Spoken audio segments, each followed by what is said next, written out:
You're listening to the You Don't Know Me Yet podcast network. That's a high stress job. Like, I wouldn't even do that.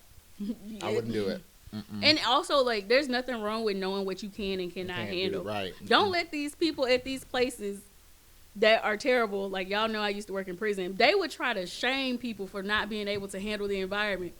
That's not a normal environment. That's not okay. Yeah, No. but they would do it and it would work. Work because people would like just keep coming, like, oh, I can handle this, or oh, I'm not weak, or whatever. It was also predominantly black. We as a community, we tend to do that. As far as like being strong, it's also predominantly women, actually. Yep. So that's a whole nother box to open. But don't let these people try to shame you into like to keep going back into these spaces of trauma when you don't have to, and let them tell you that you're weak.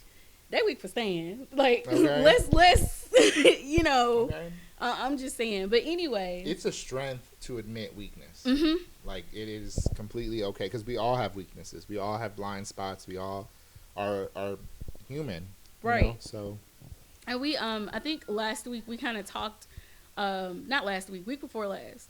We talked about I mentioned being human. Like, we're not these infinite abysses where we can just handle everything. It's finite. We can't do everything. You cannot fix everything, and it's also not your job to. You can't. You're a person. You can only handle so much. You have feelings. Your feelings are valid. They do matter. How you feel matters. Yes, indeed. Or and if you are with a partner or friends who make you feel like it doesn't matter, then you need to find a new partner and new friends. And if it's a family member, you need to get chosen family, because it's just, you're a person and so are they. And a lot of times when people hold you to those standards, they don't understand that they're people too. Exactly. So you mentioned positive psychology earlier. Mm-hmm. So with positive psychology, from what I've learned, it really is looking at the strengths and resiliences that are in your life, and learning how to it's really a framework. Like, for for social workers actually work under the positive psychology tenet. Like, what they do is we work through several communities. So we look at your school, your forms of support, that in different groups within your community. Is it like kind of the same thing as protective factors? Yes. Maybe? Okay. That's exactly what it is. So we look at all of... don't know. What is that? I'm sorry. Cause see, y'all in y'all little area. Your protective factors. Let me tell y'all, the folks who are not watching this on YouTube, please pour a kick back on the couch. I'm just over here sipping and nodding my head. She's learning, y'all. And Zipporah watching Princess and the Frog for the 50-11 minutes. So for folks who don't know, what is that? Your protective factors are the things that help you build your resilience or reinforce that. So that could be your school, that could be your community, that could be the little piece of self-care cake you ate today that you makes you feel good. I like the way you labeled that self-care cake. Yeah, look, sometimes you just need a little sweet. Okay, yeah. Okay, so it's your protective factors are the things in your life that help keep you at what we would call a baseline. So that's your normal functioning. You're where you are at. You're not, elevated, but you're not also deep down in a depressive funk. And you're just baseline functioning. You're functioning at a normal level for you, because everyone's baseline is different now. Okay? Like your cousin, like, she's okay because her baseline is that's not her baseline, but right, she's able to maintain in those types of environments. Right. Some people can maintain in a highly stressful environment. However, I'm gonna say this for like your cousin. She would probably be able to do that for a certain period of time, but if she didn't have those protective factors, eventually she would probably start to function on a level that was below her baseline. Okay. She would get worn out, burnt out, stressed, depressed. Those things would start to affect her. So if those protective factors protect you from the stressors that are in your life.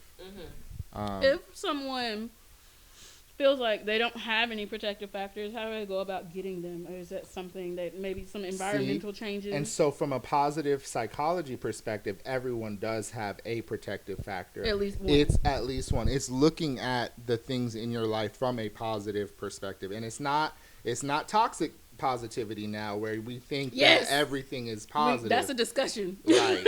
But it is saying, okay, I may not be close to my mom, but I do know that my dad and I are close, so I can go to my dad even though I don't necessarily have my mom. Mm-hmm. Okay? And I can speak to my dad. It may be, well, I don't necessarily have my own car, but I can ride the bus. Okay. I don't necessarily have, a big supportive team around me to go to graduation with, but I know that the classmates that I graduated with are there with me and we can all celebrate. So it's about looking at things from a positive lens and looking at all the strengths that you have in your life, but also acknowledging that there are weaknesses. Okay. You acknowledge that you're not close with your mom, but you are close with your dad. You acknowledge that you don't necessarily have a vehicle, but you do have a form of transportation. We practice these things, but we don't have a language for it. I like just a professional language. Focusing on something else. Just let me focus on let me find the brighter side, the whatever, Mm-hmm. Yeah. But I've done that before. Yeah. But with the medical model, we try, like, it looks at us as just we are either well or sick. Mm-hmm. And how do we get to well? And then we just kind of assign diagnoses and treatments, and then hopefully we get well. Sometimes I want to know what is up with me. Like, you were saying, like, if something's like, if you're sick or well or something. Yeah. Mm-hmm. Like I'll tell people all the time, I'm happy to say that I'm on anxiety medicine, okay? And that the doctor told me I had anxiety when I thought I needed to be tested for ADHD. I'd be like, hell yeah, postpartum anxiety. But that's stuff, sometimes, like, those, like, symptoms and stuff, a lot of the times they kind of, like, cross. They do, but the thing is like that episode of Golden Girls when Dorothy was like, I'm sick, and all these doctors kept being like, no, you're just having a midlife crisis. And she finally goes to that one doctor, and they're like, yeah, something is wrong with you. And she's like, oh. Yeah, but you do have to advocate for yourself if you do feel like something is wrong. I do remember especially that there was, especially as a black person, I do remember when I was sitting across from my therapist, and she had told me something the session beforehand. And I don't know why, y'all, but it triggered that I may have been, like, bipolar. Like, I had bipolar depression, okay? And I was like I started doing a whole Google search, and I was like, oh, my God, like, could this be me?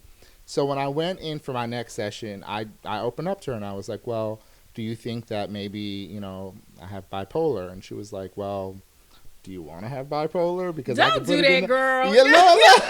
Like, but you know what? When she did that, though, I thought about it because she was like, she gave me an honest assessment. She was like, well, no, I don't think so. I thought she was saying it like, but then, she was saying it like, you need me to write you. Right. Like, what you got? But then she was like, she really looked at me and she was like, but I mean, if you want to have it, like, so I really thought about it and I was like, okay, like it really made me relax because I think we have this tendency, like, if we think that there's something wrong with us or, like, if we think that something might be off, we do kind of jump into that, like, WebMD phase where we're like, I got to find out. Right. And you're about to lose your toe. Right. And your elbow going to fall off. And it's AIDS, girl. Exactly. Look, let me tell you, flashback to 9th grade Erin when I ate hot pizza and had a blister on the roof of my mouth, but I didn't realize what it was. Oh my and me and my girlfriend had convinced, I ain't never done nothing with a boy in the 9th grade. But me and my friend had convinced me that I had somehow managed to get, like, AIDS. Literally. See, it's never anything. 9th grade Erin. You didn't even go to herpes. You just went straight to AIDS. I mean, like, that was in the 9th grade, but still, it was just like, I had done at that point. Immediately. I had only kissed. What's the matter, baby? Kissed a boy. Oh my God, Erin. Well, what if she had braces? Erin, oh my God, what if it was this, and this, and I'm like, oh my God, Asia. No, I just said it. She'd be fine. Oh my God, Asia, you're totally right. Just stupid. Just stupid. Oh my God, what if it's like this? And then I remember being like, oh girl, I ate pizza for lunch today, and that's what that. What was the other thing I was gonna ask you? I made a list because y'all know we jump, and we have been jumping this entire time. There's no such thing as order. Oh, okay. So I did want to ask you this, like, so what is it? Can you talk about like disassociation? We're gonna take a quick break. We'll be right back. We're back. And like the difference between like disassociating from something and like just doing stuff. I know. Y'all, K'Shana is having so much fun today. This is her show. Yeah. This is K'Shana's show. Okay. Because like when I talk about that, it was like when you're trying to. We can leave that out. You just take that. Yeah, away. Take that away. But I really don't have enough training for that. Like, I know what dissociation is and like what it looks like for me, like when I'm doing it, but like it's different I can't, for everybody. right? Because it's different for everybody, and like there's so much that goes into like the disorders, and then also the like just even episodes and things like that. But I know what it feels like. What can you tell about what does it feel like? Huh? What does it feel like? For me, dissociation feels like a nice warm blanket. Just a heavy weighted blanket over me. And my mind is somewhere completely different. Okay? And I find that I used to dissociate as a young child, especially because I grew up in a household with a lot of abuse. So books, like being able to escape in books, and then also daydreaming was like a big thing for me. You just said two things that I do. This is why I asked. Well, because see, we I both don't do it. know if I don't know if the see, and now That's now also I'm why over I here asked him to questioning kind myself. of. That's why I asked him to kind of go into like what that Well, like the I will difference say between this. like just enjoying When I was something and before actually, I knew I was suffering with the anxiety, things like that. We talk about this. Like, it's been plenty of times that I've had conversations with myself about, especially after I stopped breastfeeding, and I was sipping a little chardonnay. Hey, hormones be changing. Right, and then like I did question myself with my chardonnay sipping, but also with, I didn't talk about this, but my books. I love reading, always have, and I will get lost in a book. But there was times I had to be like, Erin, are you getting lost in a book because you just love this book and you're winding down? Or are you getting lost in a book because you were, I didn't know I was suffering, but pissed off in these fucking bottles and breastfeeding? I was like junior. I used to I read a whole lot as a child, and I also used to read in closets as a child. Oh no, I didn't read the podcast. Yeah, abuse and shit in the house. A lot of stuff going on in the house. Yeah, a lot of stuff going on in the house. Okay, so I had to create. You as a kid, you know, you remember them forts and shit we used to build. Yes. That a lot. That wasn't. You check on your kids because sometimes that's not for no reason. That's not just for exploring. It With could that be being because they said, my don't stuff feel was safe. just for imagination. I was just having But you fun know, getting lost. Right. And that's good, but there are people that dissociate using imagination as a tool to escape whatever's going on around them. So it could be like me in and your my case, girlfriend, I said girlfriend, we was kids. We made up a whole soap opera, and we would take turns creating the story, and we would just be on the phone in like the 5th grade, 6th grade, coming up with a Girl, soap the Barbie opera. drama was real when I was Like, little. and we Like, would it take was turns doing this story, but like, as a kid, the only trauma I really had as a kid that I think about is just my dad not being in my life, but I don't think I was disassociated from that. I think that was just me. But as an adult, like, I have questioned myself, but I think that's also just me being aware of myself and just checking myself, you know. But there was a time, like I said, before I realized I had postpartum anxiety and depression and stuff like that, like, I was checking out in so many ways, but I was aware of myself to be like, somebody write about this. Somebody, you know, but yeah, I've seen that. And I know somebody said, I don't know if I was listening to a podcast or what, but whoever it was saying like their family did not know that they were depressed because they were always reading the book. Oh, and but also, they were can we talk always about in how the functioning book. depression. I know I'm like just giving you. Let me tell y'all once again. K'Shana is having so much fun. This is right up her This is alley. awesome. She loves this type stuff. Y'all ain't figured it out yet. Let me start adding that. We're gonna have to bring Junior back when I leave the show. You coming back? Because it's gonna be some stupid dumb shit when I leave the show. We'll have to bring him back when I'm doing it. And then I would like to have you back to specifically focus on music. I know we focused heavy on mental health and like just that part of your professional side, but I would definitely like to have you back to discuss the creativity. I met Junior when I used to host open mic nights, and he was there with the rose. And you know what's funny about that? I was really just finding myself, like as an artist. Yes, I really was. I started heavily with the poetry, and I was just beginning to write my first album, and I had barely, like, I didn't even have anything really set up. I was a newbie, y'all. But But yeah, I was really just. I just wrote my first. I'm sorry, the chardonnay is kicked in. It's been kicked in, but my first poem, and it was about K'Shana. And it's on the website, y'all. It's on our podcast website. And I hate that I didn't make it today, but there'll be another one in January. Yeah. We'll be at the one in January because y'all, a lot of people don't know. If you know, you know. I hate when people say that shit. If you know, you know. I hate that. But like, if I don't share, people do not know that I actually write poetry as well as fiction, and because I don't share it. It. First time I remotely shared anything was when I put some of the poetry inside, like actually on my canvases. Yes. And you still don't know what the fuck it's saying unless you like actually talk to me, and depending on who you are, I might send it to you. I see it, but I can't read it. And the point is too, like, you could, if you have to really take some time and sit with the piece to understand what it's saying.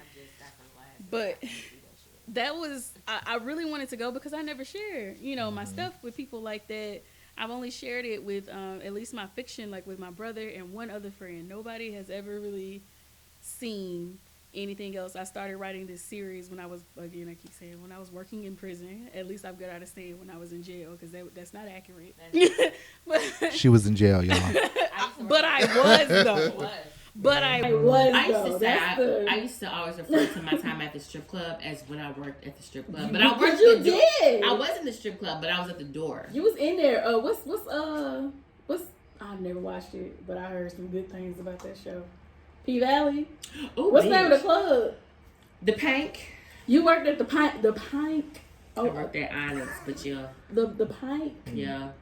That was my breastfeeding show. I would stay up late when I would get up at like 12, because every 3 hours and pump. That's what I did when I was pumping, or whenever Zipporah woke up. I would watch P Valley. Yeah. I have not seen it. I want to watch it, but it's absolutely amazing. I feel like I want to. I don't know what kind of list that was, but I feel like I want to share more than, like, because the meetups are about like open critique and things like that, and amongst you can't get that if you don't actually let anybody see the shit. Is this the literary? The literary meetup, yeah.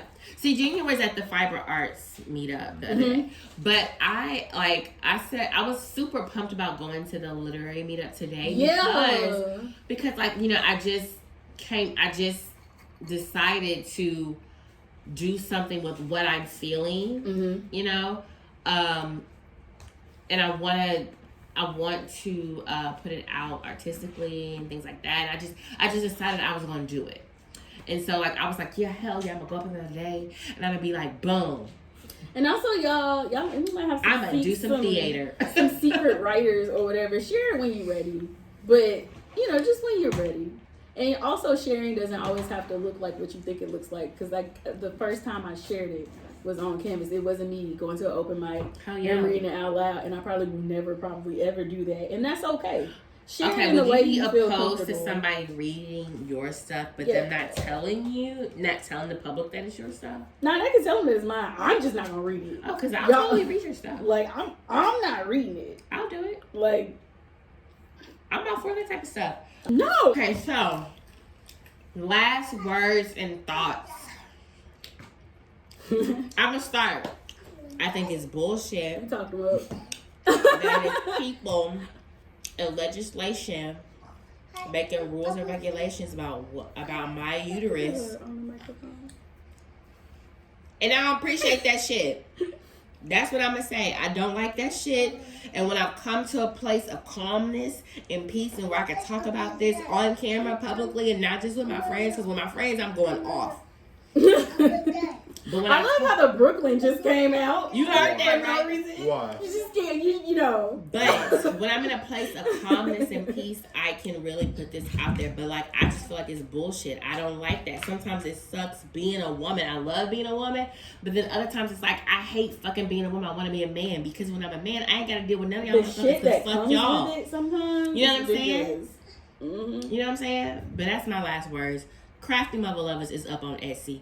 Buy you a crown. Buy you some Wear things. your crown proud, bitch. Keep right on going. Last words, K'Shana and Junior.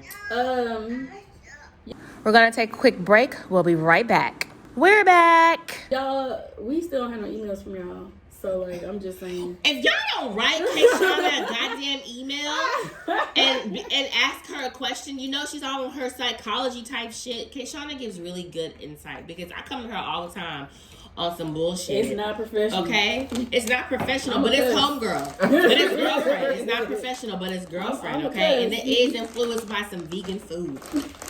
Unlike me, where it's going to be influenced by Y'all, these Chardonnay. pretzels have been hitting. And I think they're hitting extra What kind of hard. seasoning they got up Email there? K'Shana at Garlic powder, at ADaydreamersPodcast. least, you know. Email her at ADaydreamersPodcast at gmail.com. Mm-hmm. Email her some shit so she can stop complaining. And also, I know we talked about it like a couple of weeks ago. Just a friendly reminder to open them cheeks in the shower. Please. Get in there. You the only one in there. There's nothing to be ashamed of. Hell, if both of y'all in there, you need to be peeping game I and peeped all the game. and seeing if they doing it or not. I peeped that. But like, y'all, open it up. You know, get back. Wash your ass. Have them folks wash their hands before they touch you. I'ma say Yes. it again. And your Have them nails. folks. It should be a smooth edge. Should nothing be catching. You should be Okay. able to go like And like, you should be able to go like this on a sweater and nothing clean. Like nothing should clean. Get up under them. Just too many things happen from stuff. It's completely preventable. That's all I'm saying. Listen to your aunties, bitch. We are telling you this for reasons. We know people and we have been through things. Listen to Wash us. them hands. I don't care. It's a small conversation, and that's your health. You know, it's your well-being. Give a fuck. Give a fuck. Give a Oh, fuck. shit. My baby's gonna be a baby. Give a fuck. I know. Cause even I'm gonna Okay, But we're Junior. Go to Junior, therapy, y'all. Last words and thoughts. Go to therapy. But you just said earlier that like go No, to but therapy. if it's accessible, But really, Oh, okay. if it's accessible, go to therapy. and seek accessibility also, Right. if you can. If you can. And talk to people about how you're really feeling, especially because I think that we feel a lot of shame around mental health in general. I think it's good that you're trying to like put a positive spin on the fact that I'm you are proud. going through Postpartum anxiety and depression. Because there's no stigma. Well, I'm not Right saying here. there's no. I don't have one. Right. She doesn't have one. And we have to remove that stigma from Proud of it. Yes. I'm going through some shit and I'm dealing with it. Yeah. Proud of it. And we have to continue to do that. So, Mm-hmm. Continue to ask people if they're okay, and if you feel like they're not okay and they're telling you they're okay, question that shit, you know? Exactly. Don't just Be leave it there. honest, Be like, right? well, If you know something is wrong or if something is off, talk about it. And be open and honest with people so that way you can, make an impact, because I feel like sometimes we're scared to really dive deep into the emotions that other people are feeling because of how it makes us feel. Right. And we're not really ready to dive in deep with people when we need to be. Especially if you call yourself caring about them. Right. We kind of touched on that a couple of weeks ago, and I was like, yo, if you care about your friends, these are your friends, don't have them out here like this. Right. Like, if you see something, say something to them. I Suggest something. hate when people are on Facebook, social media, and we hear about people, unaliving themselves, and then you see people that are like, I never knew. She was always happy. She was always smiling. Apparently they Let weren't. me tell you something. I texted my friends. I don't know if I was depressed after one of them jobs, but I texted my friends and I was like, I said something like, now don't y'all bitches be calling me when I do something. I'm not gonna say it was kill myself but whatever it was out of the norm of happy, free spirit, go lucky Erin, ready to party, ready to drink Erin. But it wasn't no like suicidal type shit. But I was like, all right now, I said something about cutting you bitches off. That's what it was. I was like, all right now, I've been texting y'all, and there was a group chat of my friends. And I was like, I've been texting y'all, whatever, and y'all saying, don't be mad when I cut y'all bitches off. And then all of a sudden they all started hitting me up. And I was like, what the fuck? You like y'all, I've been like, it shouldn't have to get to fire alarm red. I don't know. Yeah. But crisis. Yeah. It should fire alarm. You're like try to pick up on it before it gets to crisis, you know. And if you are having feelings about whether that's like you're having suicidal ideation or like just you don't want to be here, because sometimes that comes with not wanting to be here but not having a plan, you know, but you still don't want to be here. Let's talk about that before you get to planning, you know, because it can escalate quite quickly, and sometimes we definitely have to have you back twice because we got more mental health stuff to talk about. Okay. And I want to get ratchet with Junior because it's a whole nother side of him. Yeah, we want to talk about. Oh no, she saw it. That's what I'm here for. K'Shana's here for the psychology shit. I'm here to get sometimes you don't realize you in it. Your friends will people before you do sometimes. Exactly. And sometimes you when you finally do realize it, I call it being in a hole. Like you're looking up at that point because you're already so far down. Yeah. I've had that, and one of my friends was like, "Hey, girl," and I was like, "Nah," and I was like, "Oh shit, yeah." It's hard to admit that even you yourself. And I said, "Let me find a therapist. Let me find a mental health professional," and I found one. And because y'all, we have all been in some spaces, and there's nothing to be ashamed about. This world is hard, especially in the last few years. If you are alive and are in this world, that's enough. And then don't let you be like black, you know, on top of that, you know, it's hard out here for a pimp, you know, it just is. And you can't carry it along. Please don't try. Okay. Zipporah, you have any last words? What you got to say, girl? Yeah. Last time Zipporah was like, we do this every week. What you gonna You've say been talking this nothing? whole time. What you got to say? Your head. Okay. But yeah, we're gonna have Junior back. I know you guys are going to love him. Please don't forget to follow our TikTok at ADaydreamersPodcast on TikTok. You can also, if you don't want to email, you can inbox us on there. Please like the videos that we put up. Leave a comment. Leave comments for Junior as well. Junior, can you tell them where they can find your projects? Yeah. Music Junior Love on Instagram, Facebook. And I don't do Twitter, y'all. But you're on Apple too. What's your Apple Music? Junior Love. So if you just search in Junior Love, you'll find me on all streaming platforms, iTunes, Amazon, anywhere that you can find music, you'll find me. Yes. Zipporah, where can we find you? Okay. All right, y'all hit me up and love Erin AD everywhere. That includes Pinterest and Flickr. The Etsy shop is wide open. Wide open. Okay, so go shop at Crafty Mother Lovers on Etsy. And also for those on YouTube, this is Junior's page on Apple Music. So make sure you go on there and up them streams, please. Thank you. All right. Thank y'all so much for listening. And until next time. Bye. Hasta luego. Ooh, Spanish, Espanol, puntas. Stop. I'm about to pass this test. Oh my God. I'm going to pass this test, Lord. Not what you saying that. Yeah.